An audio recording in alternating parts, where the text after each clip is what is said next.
un nouvel update où il y a beaucoup de romances. Et oui, je sais, comme d'habitude, 4 romances pour un livre fantastique. Commençons dès maintenant. J'ai d'abord lu Ce si joli trouble de Cora Carmack aux éditions Livre de poche jeunesse. J'ai beaucoup aimé cette romance où c'est Bliss Edwards qui est encore vierge à 21 ans, 22 ans. Elle le raconte à sa meilleure amie qui lui dit « Oh mon Dieu, j'y crois pas, faut absolument, absolument qu'on remède à ça. » Voilà. Du coup, elles vont dans un bar toutes les deux et elle a l'obligation de coucher par sa meilleure amie. Oui, elle peut être autoritaire. Elle va à ce bar, elle ne rencontre personne qui l'attire jusqu'à ce qu'elle voit Garrick. Garrick est en train de lire un livre qu'elle affectionne beaucoup, un livre de théâtre, il me semble que c'était Roméo et Juliette, je ne suis pas sûre. Et elle commence tout de suite à aller lui parler parce que ce livre, c'est son livre préféré je crois, ou quelque chose comme ça. Et elle était déjà un peu pompette on va dire, parce qu'elle avait déjà bu pas mal au bar. Elle va le voir, ils commencent par engager leur conversation et...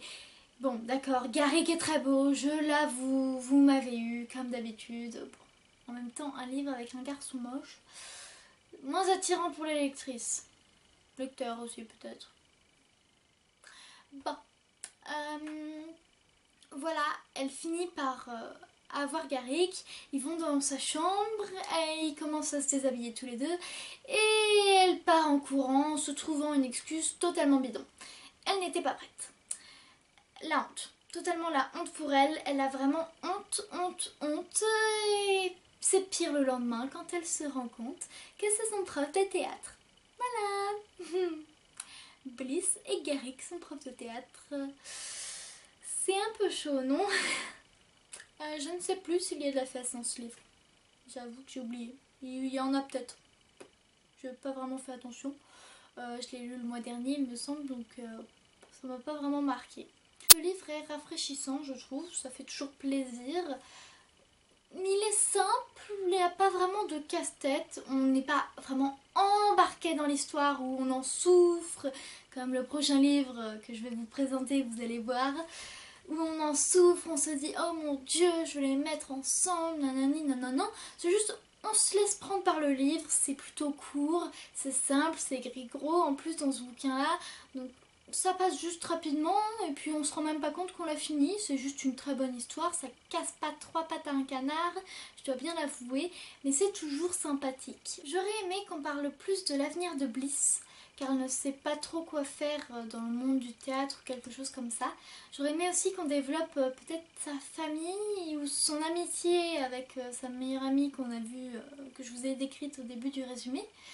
J'aurais aimé qu'on développe un peu tout ça. En fait, on développe trop la romance. Non, on développe pas trop la romance parce qu'on développe jamais assez une romance. Ou jamais trop. Mais on développe pas assez l'univers qu'il y a autour d'eux. Pareil, Garrick, on sait rien sur lui en fait. On connaît son univers de prof de théâtre, ce qu'il ressent pour Bliss, ce qui se passe entre eux. Mais c'est tout. C'est pas vraiment développer l'univers. On n'est pas vraiment assez plongé dedans, je trouve, pour ce qu'il y a de l'univers. Le livre dont je vous parlais est Indécise, qui est le tome 1 de la série. Je suis désolée pour mon anglais. Talkless, un truc comme ça. Voilà, je suis désolée, vraiment désolée.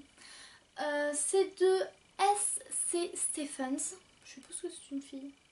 Je crois que c'est une fille, voilà. Aux éditions J'ai lu. C'est poche. Et ce n'est pas semi-poche, mais vraiment poche. C'est le tome 1, comme je vous l'ai dit, je crois que c'est une série en 5-6 livres, c'est une romance avec de la fesse cette fois-ci, il y en a... Ouais, pas mal. Pas trop, mais il y en a pas mal. Alors, cette fois-ci, c'est une histoire un peu particulière et c'est ce qui change, je vous explique. C'est l'histoire de Kiara et Denny qui vont habiter ça commence par un S, à Seattle. Ils vont habiter à Seattle qui est à l'autre bout du pays pour eux. Ils y vont parce que Denny a reçu un stage et que Kiara elle le suit, c'est son amoureux, voilà. Elle a trouvé une bourse dans une université là-bas et elle abandonne sa famille, ses amis. Elle abandonne tout le monde pour aller suivre son copain. Ils vont emménager chez un ami de Denny qui s'appelle Kellan. Celui-ci joue dans un groupe de rock, c'est le chanteur, voilà. Et il se trouve que Kira et Kellan ont une irrésistible attirance l'un envers l'autre. Ils sont amis, vraiment amis, mais il y a quelque chose entre eux et Denny ne s'en rend pas compte, heureusement. Mais elle sort avec Denny et elle ressent beaucoup de culpabilité d'être intéressée par un autre garçon. Elle veut pas se l'avouer, elle fait beaucoup de bêtises. Et lui de son côté, on ne sait pas vraiment ce qu'il pense, on peut peut-être le deviner, mais on ne sait pas beaucoup. Ce livre, oh mon dieu, j'ai eu un énorme coup de cœur. Je trouve que ça changeait totalement des schémas des autres livres. Les autres livres, on peut se dire, bon, c'est déjà qu'ils finissent ensemble, qu'il va se passer ça, ça. En gros, ils vont se rapprocher de plus en plus. Ça se trouve, parfois, ils se détestent au début, comme dans Attachante, que je vous ai présenté dans mon update précédent. Ça se trouve, ils se disputent, ils s'aiment pas au début, puis ils finissent par s'apprécier petit à petit. Puis il se passe un gros truc, et du coup, ils se séparent. Et puis, ils finissent par s'avouer qu'ils s'aiment l'un ou l'autre, ils se remettent ensemble, et voilà, ça finit comme ça. Heureux pour toujours. Voilà, là, ce n'est pas ce schéma-là. Heureusement, ça fait enfin du changement.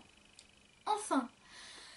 Là, c'est totalement waouh, différent. Je ne savais pas jusqu'à la fin avec qui elle allait finir. J'avoue peut-être 150 pages avant, et bon, peut-être avant, je me doutais un peu de qui elle allait finir, c'est normal. Mais je ne savais pas de quelle manière et si elle allait vraiment le faire. Parce que on peut s'attendre à ce qu'elle choisisse Kellan, mais on sait qu'elle aime tellement Denny qu'on se dit, est-ce qu'elle va pas choisir quand même Denny? On se dit, elle est tellement... Pour ma part, c'était tout de suite, mais choisis Kellan, meuf, parce que, je sais pas, enfin, il n'y aurait pas eu le coup de foudre, enfin, si t'aimais vraiment Denny, t'aurais jamais ressenti tout ça pour un autre, puis il n'y aurait jamais eu ce rapprochement, et puis, je sais pas, quand il s'éloigne d'elle, il lui manque énormément, alors que Denny, un peu moins. Et je me suis dit, mais lâche Denny, dis à Denny que tu veux Kellan. Je ne vous dis pas si elle a choisi Denny ou Kellan, parce que je vous avoue que j'ai douté jusqu'à la toute fin. Est-ce qu'elle prendrait Kellan ou Denny? Kellan ou Denny? Denny ou Kellan? Donc c'est vraiment la grosse surprise à la fin. On se dit, ah, elle a choisi, d'accord, bon, très bien, bon, ouais, très bien, ok. C'est un livre qui change. Je vous le dis, je veux vous le donner, prenez-le s'il vous plaît, il faut que je m'achète les suivants, moi. Je pense pas que ce sera avec les mêmes personnages, ça m'étonnerait beaucoup, mais je sens que ça va être génialissime et je vous le conseille à toutes et à tous. Bon, par contre, ce n'est pas pour les enfants, adolescents, bon, je suis adolescente quand même, mais il y a vraiment beaucoup de sexe, donc voilà, ne conseillez pas à tout le monde non plus, mais c'est vraiment génial. J'ai ensuite lu dans la série Stars Drive, Rock et Play de Kylie Scott aux éditions Et moi. Rock est l'histoire de Evie qui se réveille dans une chambre d'hôtel à côté d'un garçon. Ils sont à moitié déshabillés tous les deux et elle se dit mais mince, qu'est-ce que j'ai fait? Elle était complètement bourrée la veille. Voilà, elle se réveille avec une gueule de bois à côté d'un garçon et elle se rend compte qu'ils se sont mariés à Las Vegas. Voilà, sauf que pour arranger les choses, sinon ce serait trop facile, ce gars est une rockstar dont elle-même est complètement dingue. C'est compliqué, mais le fait qu'elle soit mariée à une rockstar, alors qu'elle était complètement bourrée, elle cherche le divorce, normal. C'est une romance que j'ai beaucoup aimée parce que c'était avec des rockstars, tout ça. J'ai trouvé que ça changeait le fait qu'il y ait une rockstar cette fois-ci, c'est pas juste le tombeur du campus ou quelque chose comme ça. Une rockstar, c'est différent. J'ai peut-être trouvé que ça allait trop vite entre les deux personnages. Bon d'accord, vous vous êtes mariés, mais c'est pas pour autant que ça doit aller si vite entre eux. J'ai l'impression que, je sais pas, au bout de la première, deuxième semaine, ils disent « Oh, je t'aime !» C'est comme au collège, enfin je sais pas. Mais bon d'accord, au bout d'une ou deux semaines, tu peux aimer quelqu'un, mais là, dans ce bouquin, ça marche pas. C'est pas comme un coup de foudre. C'est juste, je me dis, mais non, ça va trop vite entre vous, il faut que vous ralentissiez les gars. Bon, j'avoue qu'il y a un personnage que j'ai énormément aimé, D'ailleurs, c'est un des personnages principaux du tome 2, c'est le garçon de la romance du tome 2. Mais c'est... J'ai beaucoup aimé les personnages parce qu'ils savent ce qu'ils veulent, comment ils le veulent, comment ils vont faire pour l'avoir. C'est bien, mais bon, ça suit le schéma narratif un peu que j'ai donné tout à l'heure et ça saoule un peu à la langue. C'est juste que, je sais pas, j'ai beaucoup aimé ces livres-là. Je ne sais plus si ça a été des coups de cœur, je ne pense pas, alors que le tome précédent, c'était un coup de cœur indécise. C'était juste une très très bonne romance, mais je commence à me lasser du même schéma narratif. J'ai encore plus aimé ce tome-là, qui est avec le batteur du groupe de musique. Oui, car à chaque fois, chaque tome, il y a 4 tomes dans cette série, et chaque tome est avec un membre du groupe de musique. Cette fois-ci, c'est avec le batteur. Et Anne. Anne a des problèmes d'argent parce que sa colocataire et amie vient de se barrer avec l'argent qu'elle lui doit, son argent de poche, enfin son argent qu'elle avait économisé à elle et tous ses meubles. Voilà, elle s'est barrée comme ça. Elle ne sait pas comment elle va payer son prochain loyer et c'est là qu'elle rencontre le batteur à une fête du personnage principal du tome 1. Elle va là-bas parce que c'est, on va dire, l'ancienne voisine du personnage du tome 1. Et donc, elle se rend à cette fête et elle rencontre le batteur dont elle a pas, qu'elle idolâtre, on va dire, depuis son enfance. Et tout de suite, elle plaît au batteur. Le batteur, il la veut et lui dit, bon, écoute, tu as besoin d'argent, je vais m'installer chez toi et voilà, je m'installe chez toi, je te donne un peu d'argent, je paye un loyer, voilà. Mais en échange, tu joues le rôle de ma petite copine, parce que ma mère, elle aimerait bien me voir avec une copine sérieuse. Parce que c'est vrai que ce gars, il passe de fille en fille. Et c'est de là que commence la romance. J'ai beaucoup aimé cette romance, encore plus que le tome 1, parce que cette fois-ci, il y avait de la passion. Le tome 1, c'était un peu gnangnan, où ça allait trop vite. Là, c'est juste de la passion entre les deux personnages. Et c'est ce qui les dévore, c'est trop bien. Enfin, je sais pas, quand t'as l'impression de te trouver dans ces personnages, on se dit, mais oh mon dieu, pourquoi ça ne m'est jamais arrivé dans la vraie vie? Enfin voilà, c'est un livre qui m'a vraiment... Waouh, j'ai adoré. Ça n'a pas été un coup de cœur, mais je suis sûre qu'il y était presque. J'espère vraiment que les tomes 3 et 4 vont me plaire autant, mais j'avoue que le batteur, c'était un peu mon personnage préféré du groupe. Et pour finir, je vous présente un énorme, énorme, énorme coup de cœur. Voici La voleuse de secrets de Brenda Drake aux éditions Lumen. Ce tome-ci, c'est du fantastique.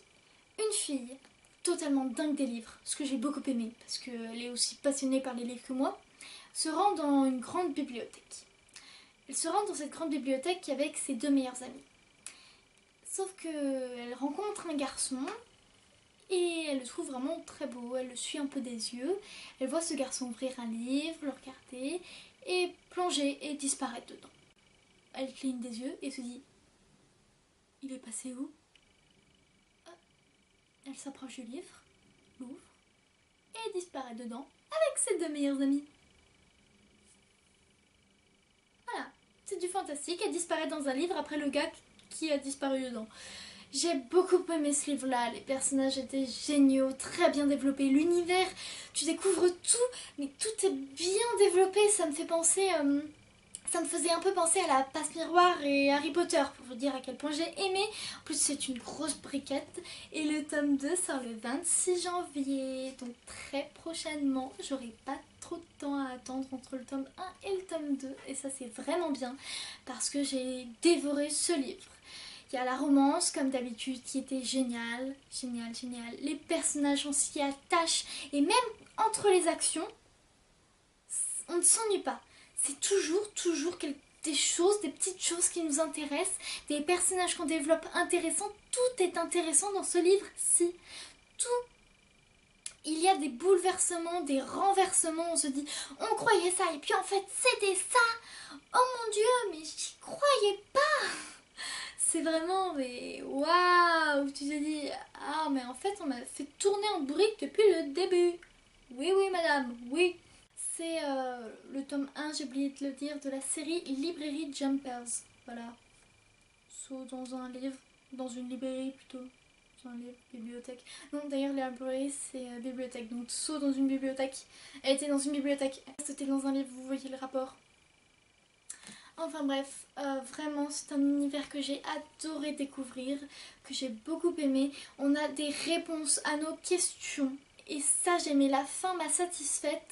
J'ai hâte de lire la suite. C'est un peu apocalyptique la fin, donc j'ai bien envie de lire la suite. Je crois que ça se finit en queue de poisson, je ne sais plus, les cliffhangers, pas trop mon truc. Ce que j'ai beaucoup aimé aussi, c'est que tout s'enchaîne, tout. Il y a des bouleversements toutes les 2 secondes. Ce que j'ai dit, qu'entre les bouleversements on s'ennuyait pas, mais on va dire que les 150 dernières pages, j'ai dû dire à Clémentine, tu me déranges plus, je vais lire. Non, je lis les 150 dernières pages, oui madame. J'ai l'impression que c'est déjà la fin du bouquin. C'était... Waouh. Déjà. Puis aux 20 dernières pages, on se dit, ça va finir comment? Parce que là, on dirait que c'est la fin. Et puis là, boum. Oh, d'accord. Bon, bah, très bien. C'est là-dessus que va se finir cet update parce que j'aimerais vraiment que vous le lisiez, s'il vous plaît. Si vous aimez les livres, lisez ce livre fantastique, s'il vous plaît. J'espère que vous avez eu de joyeuses lectures en ce moment. Je vous souhaite de nouvelles lectures, de belles lectures, des coups de cœur. Dites-moi si vous avez lu ces livres, s'il vous plaît, avec beaucoup de romances, à part ce petit fantastique. Bon, je sais, je lis beaucoup de romans. Si vous voulez pas que des romances, allez voir Clem. Hein. Bon, j'espère que cet update et cette vidéo vous a quand même plu. Dites-moi tout en commentaire s'il vous plaît, ça fait vraiment plaisir. Et puis à la prochaine. Ciao!